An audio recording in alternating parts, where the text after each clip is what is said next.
Hello student, welcome करता हूं आप सभी का बोर्ड ज्ञान अड्डा यूट्यूब चैनल पे। आपने इस वीडियो पे क्लिक किया, इसका मतलब आप भी क्लास 12th में पढ़ते हैं, तो वीडियो को अंत तक देखिएगा। आज का इस वीडियो उन सभी विद्यार्थियों के लिए महत्वपूर्ण है जिन्हें 2027 में इंटर का बोर्ड एग्जाम देना है। तो आपके लिए ये बहुत ही वेरी इंपॉर्टेंट वीडियो होने वाला है।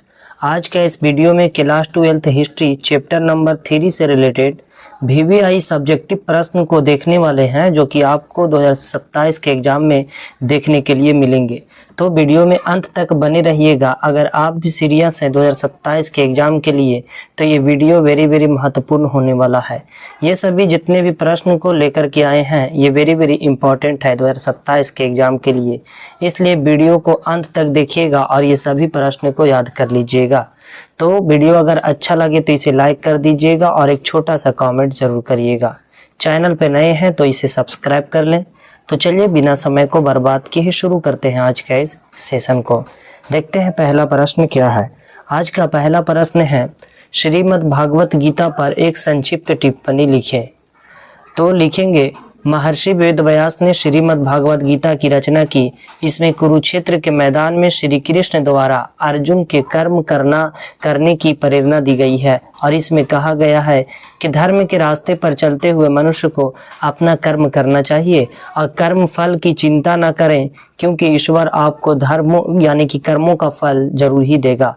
अर्जुन को क्षेत्रीयोचित धर्म यानी कर्म युद्ध करने की प्रेरणा दी गई और जिसके परिणाम स्वरूप महाभारत युद्ध हुआ। ठीक है, तो याद रखेंगे श्रीमद् भागवत गीता जो है ना, ये महाभारत का जो युद्ध जो होता है उसमें जो है ना अर्जुन से श्री कृष्ण के द्वारा ये उपदेश दिए जाते हैं कि तुम जो है ना धर्म के साथ साथ अपना कर्म भी करो, है ना। कर्म जो है ना करना ही चाहिए और उसका फल जो है ना, उसकी फल जो है ना अवश्य ही मिलेगी।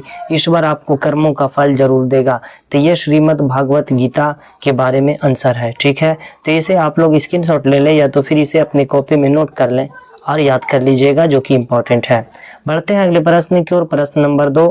प्रश्न नंबर दूसरा है, किन्हीं दो स्मृतियों के नाम लिखिए, है ना। तो किन्हीं दो स्मृतियों में पहला, ये दो स्मृतियों के नाम निम्न है।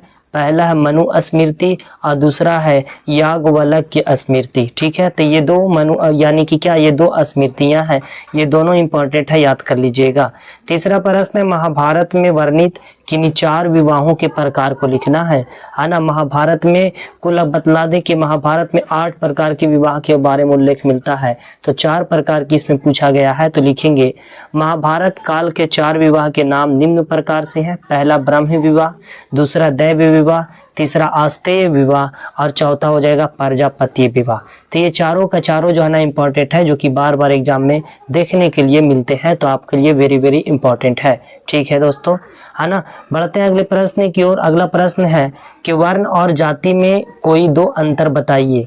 तो वर्ण और जाति में अंतर देखेंगे। पहला, वर्ण कर्म में वर्ण जो है ना ये कर्म पर आधारित थे, जबकि जाति जो है ना ये जन्म पर आधारित है। वर्ण जो होता है ये कर्म पर आधारित होता है और जाति ये जन्म पर आधारित होता है। दूसरा, वर्ण की संख्या मात्र 4 थी, है ना, जबकि जाति की संख्या जो है ना असंख्य थी, बहुत ज्यादा थी, है ना। और ये वर्ण की संख्या कितनी थी?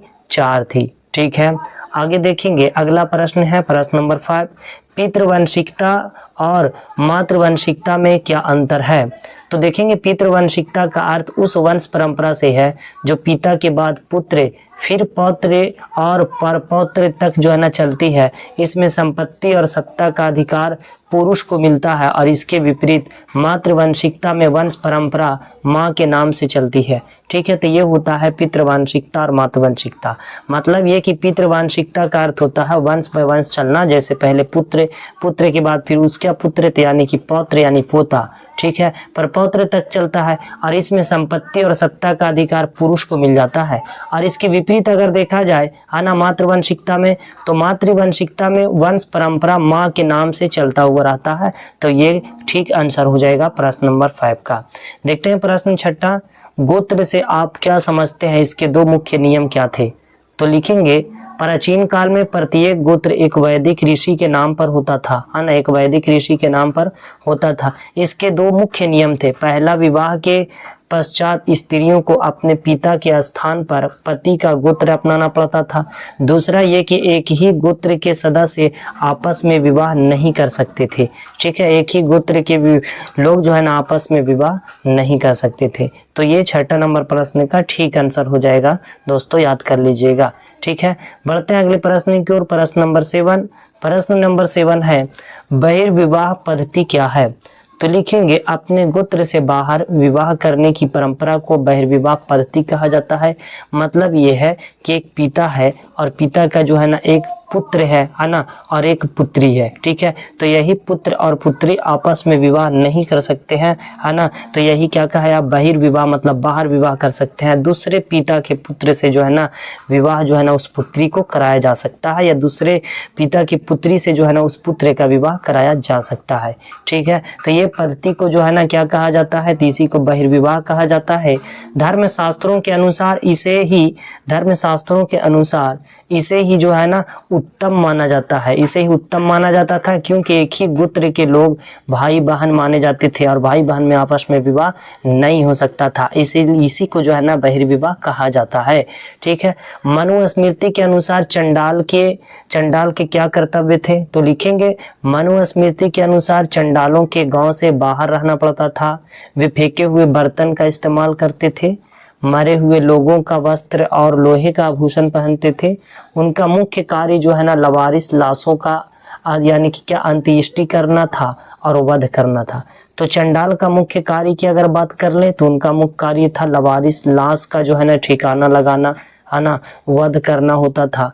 और ये चंडाल जो होते थे ये मनुस्मृति के अनुसार गांव से बाहर रहना पड़ता था, इन्हें फेंके हुए बर्तन का इस्तेमाल करना पड़ता था और मरे हुए लोगों का कपड़ा पहनना और लोहे का आभूषण पहनना पड़ता था। तो ये 8वां नंबर प्रश्न का ठीक आंसर हो जाएगा दोस्तों, याद कर लीजिएगा।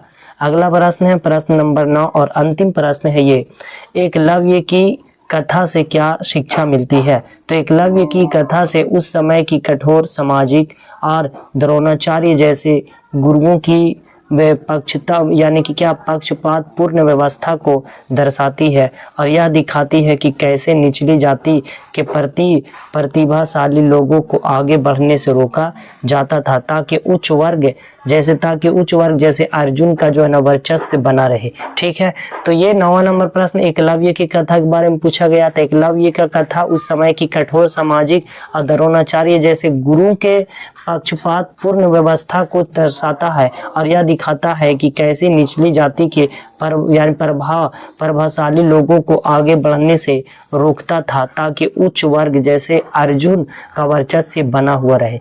तो ये था दोस्तों आज का video class 12 history chapter number 3 का VVI सब्जेक्टिव प्रश्न। आपको कैसा लगा कमेंट करके जो है ना कमेंट जरूर, एक छोटी सी कमेंट करके जरूर बतलाइएगा आपको कैसा लगा ये वीडियो। अगर अच्छा लगा है तो इसे लाइक कर दे, चैनल पे नए हैं तो इसे सब्सक्राइब कर दे और इसे अपने दोस्तों में ज़्यादा से ज़्यादा शेयर कर दें ताकि उनकी भी तैयारी अच्छे से अच्छी हो जाए। ठीक है, तो मिलते हैं अगले वीडियो में, है ना, क्लास 12 हिस्ट्री का चैप्टर 4 के साथ। तब तक के लिए पढ़ते रहें, मस्त रहें, स्वस्थ रहें। जय हिंद।